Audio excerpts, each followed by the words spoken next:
आप सभी का स्वागत है आपके अपने यूट्यूब चैनल लक्ष्य तक पर। जहाँ दोस्तों यूट्यूब पर पहली बार कोई यूट्यूबर ऐसा है जो आपको फ्री में रीट 2025 की तैयारी निःशुल्क करवा रहा है। हम आपको रेगुलर सुबह 10 बजे में सीडीपी की क्लासेज प्रोवाइड कर रहे थे। उसी प्रक्रिया को आगे बढ़ाते हुए आज के हमारे सारे प्रश्न आप देख सकते हैं। महत्वपूर्ण प्रश्नों की यह श्रृंखला आपको आज देखने को जरूर मिलेगी। तो चलिए क्लास को स्टार्ट करते हैं। निवेदन बस इतना करेंगे, अगर आप रीट पहली बार में पास होना चाहते हैं और हमारे चैनल को अभी तक आपने सब्सक्राइब नहीं किया तो एक बार सब्सक्राइब करिए और निःशुल्क तैयारी के द्वारा पहली बार में ही रीट में 100+ स्कोर कर दीजिए। चलिए क्लास को स्टार्ट करते हैं। एक बार लाइक कर दीजिए क्लास को पहले ही और शेयर जरूर करिए। लाइक करिए या ना करिए लेकिन शेयर अपने मित्रों तक करिए। उसके बाद क्लास देखेंगे आप पूरी तो लाइक जरूर करेंगे, हम यह सोच सकते हैं। ठीक है, चलिए पहले प्रश्न पर चलते हैं। रीट 2025 की क्लास में आप सभी को मैंने पहले ही बता दिया कि स्पेशली स्वागत करते हैं, क्योंकि आप रोज़ाना जो हमारी क्लासेस देख रहे हैं उसके द्वारा आप अच्छा स्कोर आसानी से कर सकते हैं। चलिए पहला प्रश्न है हमारा, सीडीपी की ये क्लास होगी, आप सभी को पता होना चाहिए। बाल विकास के अंतर्गत 30 प्रश्न आपके पेपर में आएंगे जो बहुत ही इंपॉर्टेंट है। 30 में हम 25+ आपको दिला कर रहेंगे, यकीन मानिए। 30 में हम आपको कम से कम हम 28 प्रश्न तो आप सही करिए, क्योंकि मैंने खुद जब किया था सीडीपी में इतना, तो आप भी कर सकते हैं। ठीक है, चलिए क्लास को स्टार्ट करते हैं। बच्चों की जिज्ञासा शांत करनी चाहिए कब? पहले प्रश्न में ही आपको पेडागोजी के कुछ लॉजिक दिख जाएंगे। कहा जा रहा है यहाँ पर बच्चों की जिज्ञासा शांत करनी चाहिए कब करनी चाहिए। ए ऑप्शन में कहा गया है कि जब शिक्षक फुर्सत में हो, बी ऑप्शन जब विद्यार्थी फुर्सत में हो, सी ऑप्शन कुछ समय के पश्चात, और डी ऑप्शन तत्काल जब विद्यार्थी द्वारा जिज्ञासा की गई हो। सोचिए, इस प्रकार के प्रश्न भी आपको पेडागोजी के मिलेंगे वहाँ पर पेपर में। हम मत समझिएगा कि पेडागोजी के प्रश्न आएंगे नहीं, जी नहीं दोस्तों, आएंगे। ठीक है, चलिए अब यहाँ पर बात करते हैं उत्तर। देख लीजिए यहाँ पर कहा गया था ए ऑप्शन में जब शिक्षक फुर्सत में। क्या जब बच्चे की जिज्ञासा उत्पन्न हुई है और यह शिक्षक का दायित्व नहीं है कि उसकी जिज्ञासा शांत करना, कि वह यह सोचेगा कि जब मैं खाली समय पाऊंगा तब इसकी जो जिज्ञासा है उसको शांत करूंगा, तो इसलिए हमारा गलत हो जाएगा। बी ऑप्शन में कहा गया था कि जब विद्यार्थी फुर्सत में हो। जी नहीं, यहाँ पर विद्यार्थी फुर्सत की बात ही नहीं होगी, क्योंकि विद्यार्थी की जिज्ञासा जब उत्पन्न हुई तो फुर्सत की बात ही नहीं करता रहा वहाँ पर। ठीक है, कहा जा रहा है सी ऑप्शन में कुछ समय के पश्चात। जी नहीं, कुछ समय के पश्चात नहीं, हमें तत्काल करनी चाहिए। हमारा डी ऑप्शन सही हो गया। ठीक है, डी ऑप्शन सही हो जाएगा कि तत्काल जब विद्यार्थी द्वारा जिज्ञासा की गई हो तभी हमें जिज्ञासा को शांत करनी होगी बच्चों की। और जब मैंने 3 ऑप्शन ए बी सी को काट दिया तो पढ़ने की भी जरूरत नहीं होगी, तीसरा ऑप्शन ऑटोमेटिक सही हो जाएगा। ठीक है, इस प्रश्न का जो उत्तर होगा वह हमारा डी ऑप्शन होगा। बच्चों की जिज्ञासा शांत करनी चाहिए तत्काल जब विद्यार्थी द्वारा जिज्ञासा की गई हो। ठीक है, चलिए आगे बढ़ते हैं और अगले प्रश्न पर चलते हैं। चलिए अगला भी प्रश्न हमारा इंपॉर्टेंट है। देख लीजिए प्रश्न में क्या कहा गया है। प्रश्न में कहा गया है आप अनपढ़ माता पिता के बच्चों को अंग्रेजी सिखाना चाहते हैं। यह प्रश्न जो है उत्तराखंड टेट पेपर में पूछा गया प्रश्न है। ठीक है, मैंने आपसे पहले भी कहा था अगर आपको इस प्रकार की क्लासेस चाहिए तो आप हमें जरूर बताइएगा। कुछ लोगों ने कमेंट किया था, उसी आधार पर हम 2-3 क्लासेज आपको प्रोवाइड करना चाहते हैं। अगर आप कमेंट करके बताएंगे कि रेगुलर यह क्लास होती रहे तब आपको क्लासेस रेगुलर कराएंगे, नहीं तो यहीं पर स्टॉप कर देंगे इस क्लास को। ठीक है, चलिए कहा जा रहा है आप अनपढ़ माता पिता के बच्चों को अंग्रेजी सिखाना चाहते हैं तो क्या करेंगे आप। ए ऑप्शन में कहा जा रहा है आप बच्चे से अंग्रेजी में बात करेंगे। बी ऑप्शन में कहा जा रहा है आप बच्चों को अंग्रेजी में बोलने के लिए बाध्य करेंगे। सी ऑप्शन में कहा जा रहा है आप बच्चे को मातृभाषा में बोलने से रोकेंगे। और डी ऑप्शन में कहा जा रहा है आप उसे मातृभाषा की सहायता से अंग्रेजी सिखाने का प्रयास करेंगे।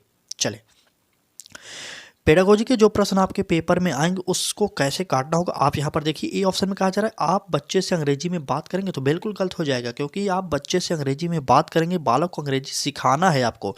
ठीक है, सिखाने में आपको पता है कि जब बालक को अंग्रेजी नहीं आ रही है तभी आप सिखा रहे हैं, तो इस प्रकार से आप अंग्रेजी में बात करेंगे तो बालक समझ नहीं पाएगा, तो इसलिए हमारा यह कट जाएगा। बात करें बी ऑप्शन में कहा जा रहा है। बी ऑप्शन में क्या कहा जा रहा है कि आप बच्चों को अंग्रेजी में बोलने के लिए बाध्य करेंगे। बिल्कुल नहीं, हम बाध्य नहीं कर सकते किसी भी बालक को, क्योंकि अंग्रेजी उस बालक की मातृभाषा नहीं है। सी ऑप्शन में कहा जा रहा है कि आप बच्चे को मातृभाषा में बोलने से रोकेंगे। बिल्कुल नहीं, यह भी गलत हो जाएगा, हमारा डी ऑप्शन सही हो जाएगा। मातृभाषा में बोलने से क्यों रोकेंगे बताइए। आप ही सोचिए, बालक की मातृभाषा जो होती है उसकी संचयी पूंजी होती है, पूंजी हो तो वह बोलेगा ही। हमारा डी ऑप्शन आप उसे मातृभाषा की सहायता से अंग्रेजी सिखाने का प्रयास करेंगे। ठीक है, बालक की जो मातृभाषा है उससे रिलेटेड करते हुए, और तब हमें सिखाना होगा अंग्रेजी, ताकि बालक आसानी से अंग्रेजी सीख सके। ठीक है, चलिए आगे बढ़ते हैं और अगले प्रश्न पर चलते हैं। अगला प्रश्न होगा हमारा इंपॉर्टेंट प्रश्न है, बाल मनोविज्ञान के आधार पर कौन सा कथन सर्वोत्तम है।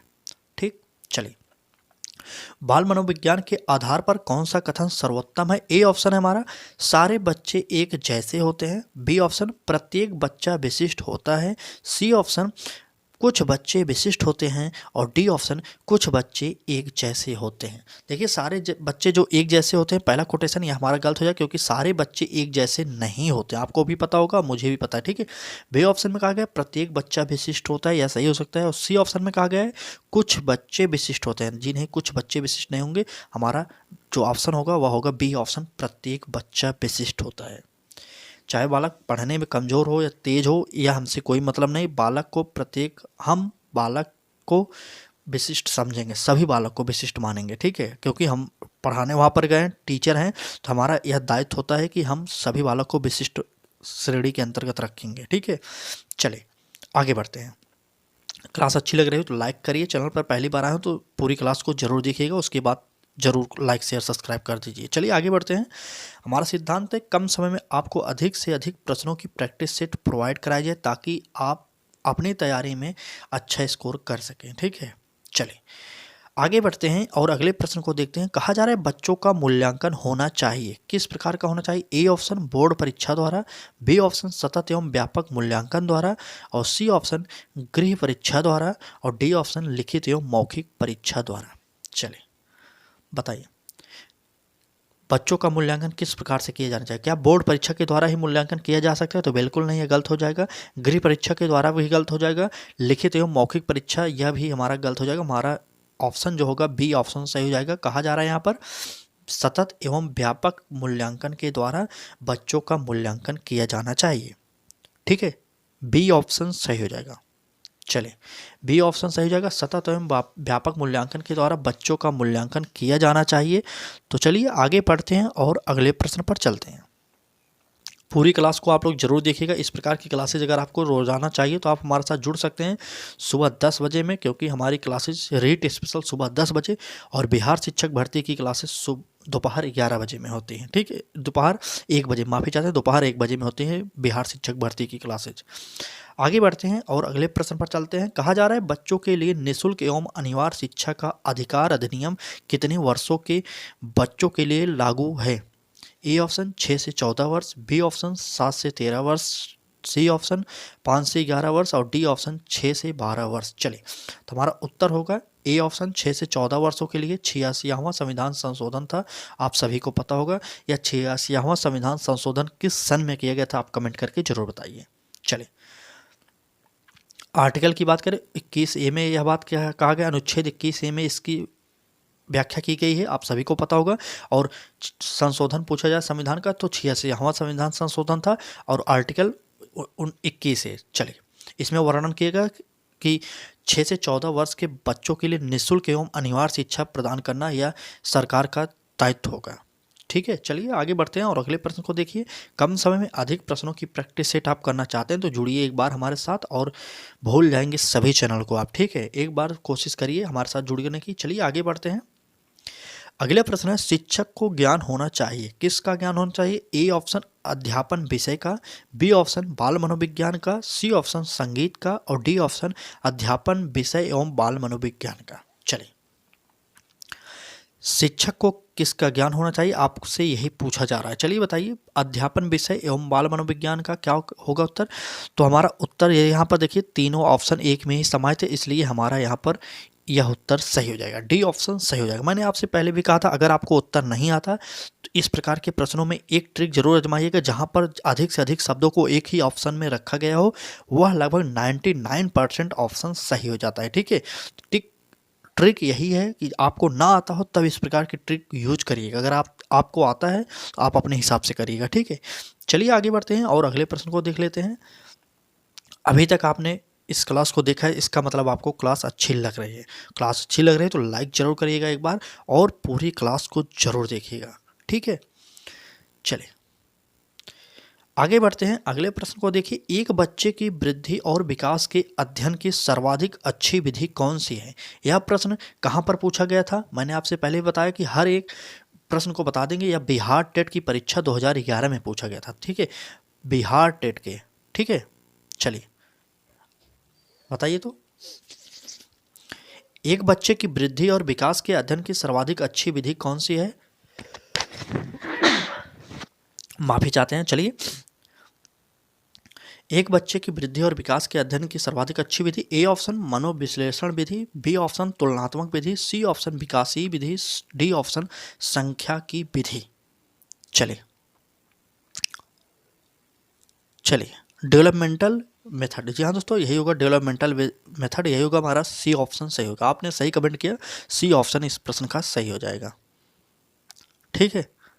आगे बढ़ते हैं और अगले प्रश्न को देखते हैं। समाजीकरण वह प्रक्रिया है जिससे बच्चे और वयस्क सीखते हैं। क्या सीखते हैं? ए ऑप्शन परिवार से, विद्यालय से, साथियों से, उपरोक्त सभी से। समाज के अंतर्गत कितने चीज आते हैं? परिवार भी आता है, विद्यालय भी आता है, साथी भी आते हैं, तो ये उपरोक्त सभी हो जाएगा, ठीक है। डी ऑप्शन इस प्रश्न का भी सही हो जाएगा। आगे बढ़ते हैं और अगले प्रश्न को देखते हैं। चलिए,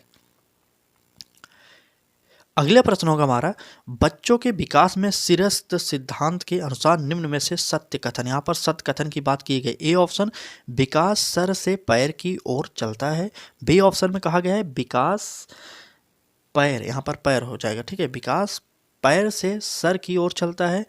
सी ऑप्शन विकास मध्य भाग से परिधि की ओर चल होता है। और डी ऑप्शन उपरोक्त में से कोई नहीं, तो इसे पहले काट दीजिए। चलिए देखते हैं कौन सा उत्तर होगा, सही होगा, जल्दी कमेंट करिए एक बार तो। चलिए देखते हैं कौन सा उत्तर सही कर रहे हैं आप लोग, कमेंट करिए एक बार तो।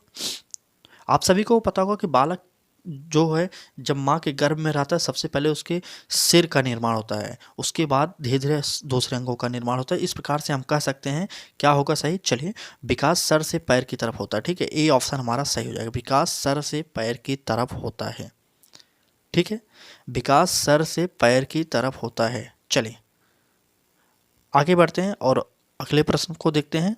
क्या होगा हमारा अगला प्रश्न? अगला प्रश्न है हमारा, सीडीपी स्पेशल क्लास आप देख रहे हैं, रीट 2025 के लिए निःशुल्क तैयारी हम आपको करवा रहे हैं। अगर आप भी चाहते हैं हमारे साथ जुड़ना तो जुड़ जाइए और चैनल को सब्सक्राइब कर लीजिए, बेल आइकन को भी ऑन करिए। निःशुल्क क्लासेस सुबह 10 बजे में आपको प्रोवाइड की जाती हैं।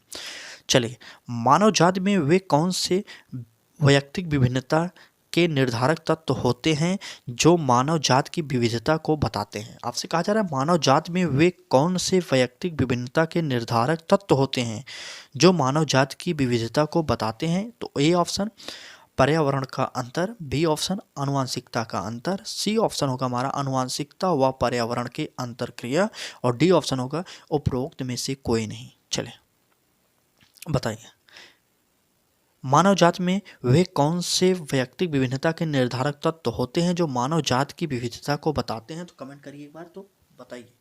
तो उत्तर हो जाएगा हमारा सी ऑप्शन हो जाएगा, क्योंकि यहाँ पर बात किया गया है आनुवंशिकता और पर्यावरण के अंतरक्रिया के। बालक के विकास में सबसे बड़ा योगदान आनुवंशिकता और वातावरण का प्रभाव होता है। वातावरण पर्यावरण दोनों एक ही हो जाएगा, ठीक है।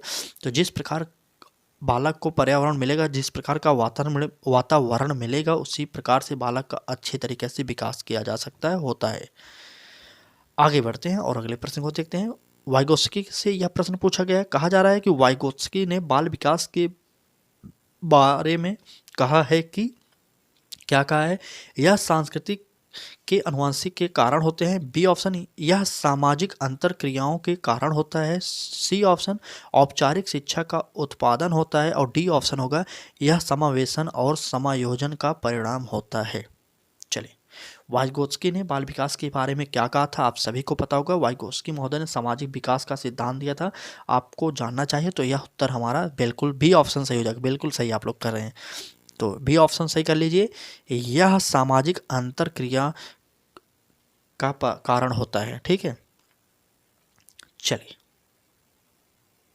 चलिए आगे बढ़ते हैं और एक बार लाइक कर दीजिए इस क्लास को, तो अधिक से अधिक लोगों तक भी शेयर करिए। यहाँ पर प्रश्न नहीं लिखा गया, लेकिन प्रश्न है, सिर्फ क्वेश्चन आंसर नहीं लिखा गया था, नंबरिंग नहीं किया गया था। ए ऑफ प्रश्न देखिए, गार्डनर ने 7 बुद्धि का अधिगम निर्धारित किया, इनमें से कौन सा नहीं है? आपको पता होगा 7 कर लीजिए। गार्डनर ने 7 ठीक है। गार्डनर महोदय ने जो बुद्धि का सिद्धांत दिया था उसमें 7 बुद्धि का वर्णन किए थे। आपसे पूछा जा रहा है इनमें से कौन सा नहीं है। ए ऑप्शन हो जाएगा हमारा स्थान संबंधी बुद्धि, बी ऑप्शन भावनात्मक बुद्धि, सी ऑप्शन अंतर्वैयक्तिक बुद्धि और डी ऑप्शन भाषात्मक बुद्धि। कौन सा शामिल नहीं था आपको पता होगा कौन सा शामिल नहीं था, तो वह था हमारा भावनात्मक बुद्धि को शामिल नहीं किए थे। यह हमारा बी ऑप्शन सही हो जाएगा। चलिए, क्लास अच्छी लग रही हो तो लाइक कर दीजिए, चैनल पर पहली बार आया हो तो सब्सक्राइब करिए। इसलिए मैं बार बार निवेदन कर रहा हूँ, बार बार सब्सक्राइब करने को इसलिए कर रहा हूँ, इसमें सब्सक्राइब कर देंगे तो आपका पैसा नहीं लगता, इसमें बस आपको नोटिफिकेशन यूट्यूब भेजता है जब हमारी द्वारा क्लासेज आपको प्रोवाइड की जाएगी, किसी मैटर पर बात किया जाएगा, हमारी जैसे भी कोई भी वीडियो आएगी यूट्यूब पर आपको सबसे पहले यूट्यूब नोटिफिकेशन भेज देगा, ताकि आपसे वह क्लास वह वीडियो मिस ना होने पाए। ठीक है, और उससे कुछ ना आपका जाएगा ना मुझे कुछ मिलता है। ठीक है, आगे बढ़ते हैं और अगले प्रश्न पर चलते हैं। कहा जा रहा है बुद्धि के सिद्धांत में सही कथन क्या है।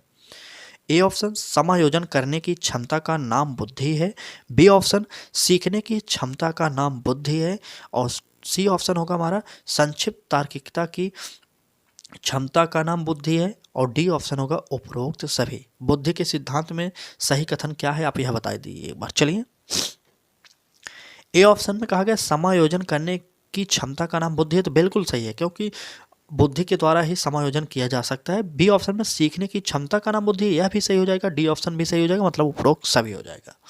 सोचिए, इस प्रकार के अगर आपको तैयारी कराई जाए रोजाना सुबह 10 बजे में आप जुड़िए हमारे साथ, 20 से 25 मिनट में हम आपको 30 से 35 प्रश्नों की प्रैक्टिस सेट करा देते हैं। तो बाकी आपकी इच्छा है, आप करना चाह रहे हैं तो तैयारी हमारे साथ करिए। बाकी आज की क्लास कैसी लगी कमेंट करके ज़रूर बताना, और चैनल पर पहली बार विजिट किए थे तो पूरी क्लासेस देखिए करिए, कुछ दिन जुड़िए हमारे साथ, उसके बाद तो आपकी इच्छा हो तो सब्सक्राइब करिए, नहीं तो मत करिए, लेकिन क्लासेस देखिए ज़रूर। ठीक है, चलिए आज की इस क्लास में बस इतना ही। कल फिर मिलेंगे सुबह 10 बजे में रीड स्पेशल क्लासेज में। हम अब धीरे धीरे आपको ABS भी कराने वाले हैं और हिंदी भी कराने वाले हैं। तैयार रहिए, रोज़ाना जुड़िए हमारे साथ, बाकी तैयारी तो बेहतरीन करा कर ही रहेंगे। आज की क्लास में बस इतना ही। क्लास अच्छी लगी तो लाइक करिए और चैनल पर पहली बार आए हो अभी तक सब्सक्राइब नहीं किए तो सब्सक्राइब कर लीजिए और बेल आइकन को भी ऑन करिए, जिससे आपको नोटिफिकेशन मिलता रहे, और अपने मित्रों तक भी शेयर ज़रूर करिएगा। ठीक है, चलिए धन्यवाद। आज की क्लास में बस इतना ही।